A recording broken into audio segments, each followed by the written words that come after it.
Hi guys, and welcome to a brand new video on the channel. Before we start the video, have you already met my friend Odin?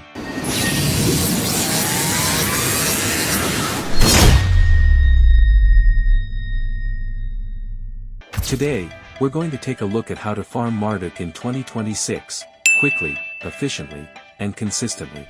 Let's first answer the most important question: how should a typical Marduk party be set up? A stable standard setup usually consists of 1 warrior, 2 priests, 3 archers, and 1 summoner. The warrior is the core of the entire group. His job is to hold aggro, control the bosses, tank incoming damage, and make sure the party can play safely and consistently. Without a strong warrior, Marduk simply does not work. The 2 priests are mainly responsible for protecting the warrior. They handle shields, healing, buffs, and cleansing. Then we have the damage dealers. The archers provide constant high damage, faster boss phases, and also help position the bosses correctly, using battle cry. The summoner supports the party with additional damage, more about that in an upcoming video. Today, however, our main focus will be on the warrior. Because especially in Marduk, the warrior often decides whether a run stays stable or completely falls apart. So let's take a closer look at the warrior's responsibilities and the mechanics you absolutely need to understand. Before we begin with the bosses, let's first take a look at the most important basics for the warrior. Because this is where many players already make their first mistakes. The moment you enter the dungeon, you must immediately switch into defensive stance as a warrior. After that, come the buffs. Most importantly, your shield buff. Because the more you block, the less damage you take, and the easier it becomes for your priests to keep you alive consistently. Many warriors forget to rebuff themselves, and that often leads to frustrated party members later on. So remember, activate defensive stance. Keep your buffs active at all times. Boss 1. Once the archers pull the boss toward the warrior, using battle cry, and the shield is active, the armor breaker must immediately be applied, and damage needs to be dealt right away. The warrior's auto attacks deal area damage. What matters most here is that the warrior keeps the aggro stable, while the damage dealers burn the boss down as quickly as possible. Taunt must constantly be used, because the moment aggro is lost, the entire group comes under pressure. Now let's move on to boss 2.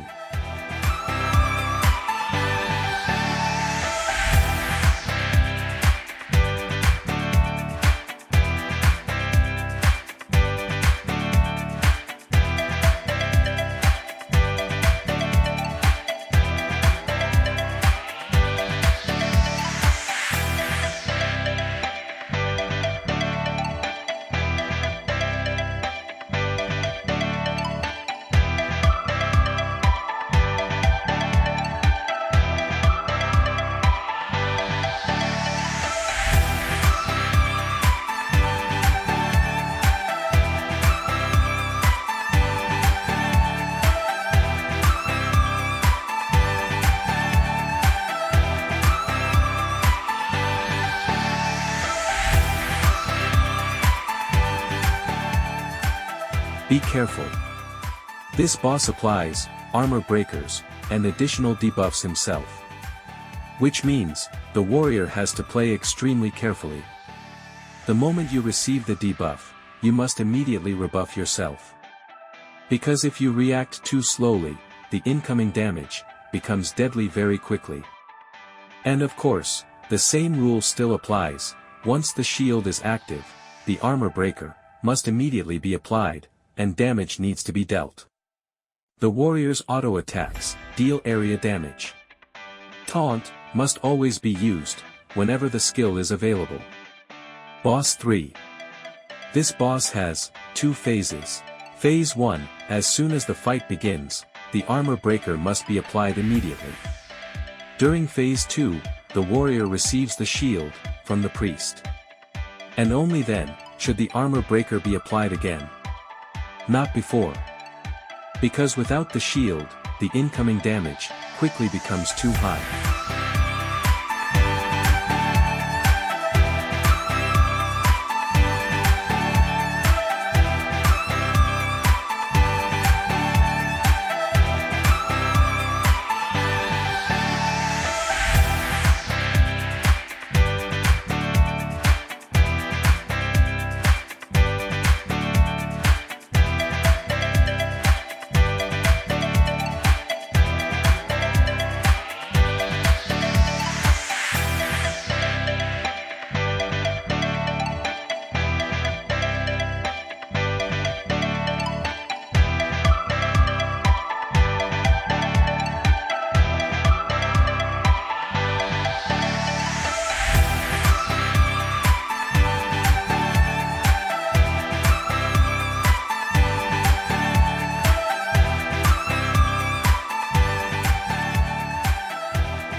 Boss 4.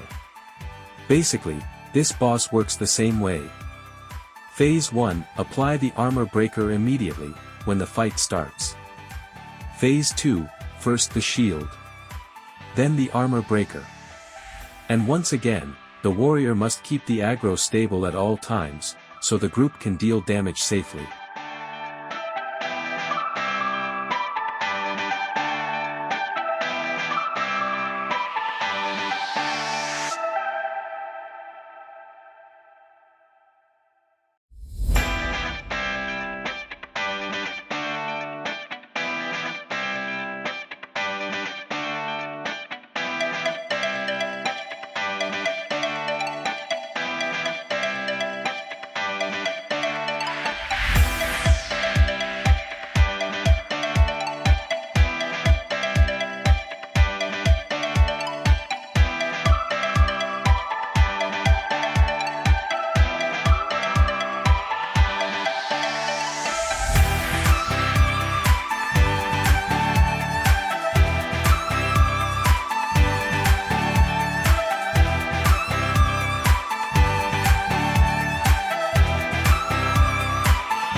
Now let's move on to Boss 5.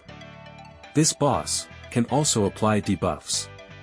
So stay alert and constantly watch your character. And once again, Phase 1, apply the armor breaker immediately. Phase 2, first the shield. Then the armor breaker.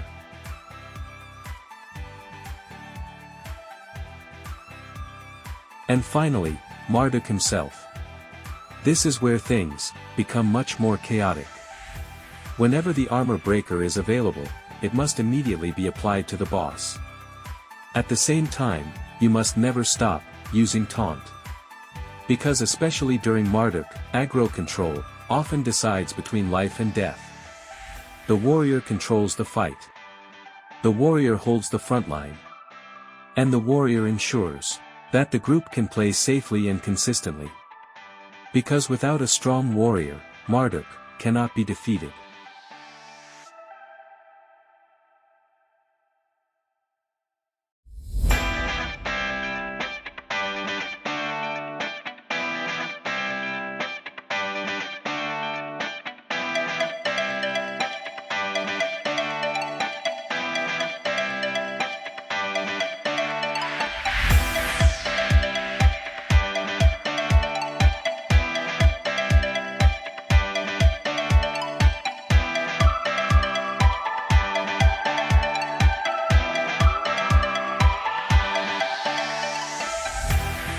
And with that, we've reached the end of today's video. I hope this guide helped you understand the warrior's role in Marduk, and play the class more stable, more efficiently, and more confidently. Because in the end, a strong warrior often decides whether a run succeeds or completely falls apart. If you enjoyed the video, make sure to leave a like, subscribe to the channel, and turn on notifications, so you don't miss any future 4Classic guides. And feel free to leave a comment, telling me which class, or which dungeon, you would like to see next. Thank you all for watching, and I'll see you in the next video.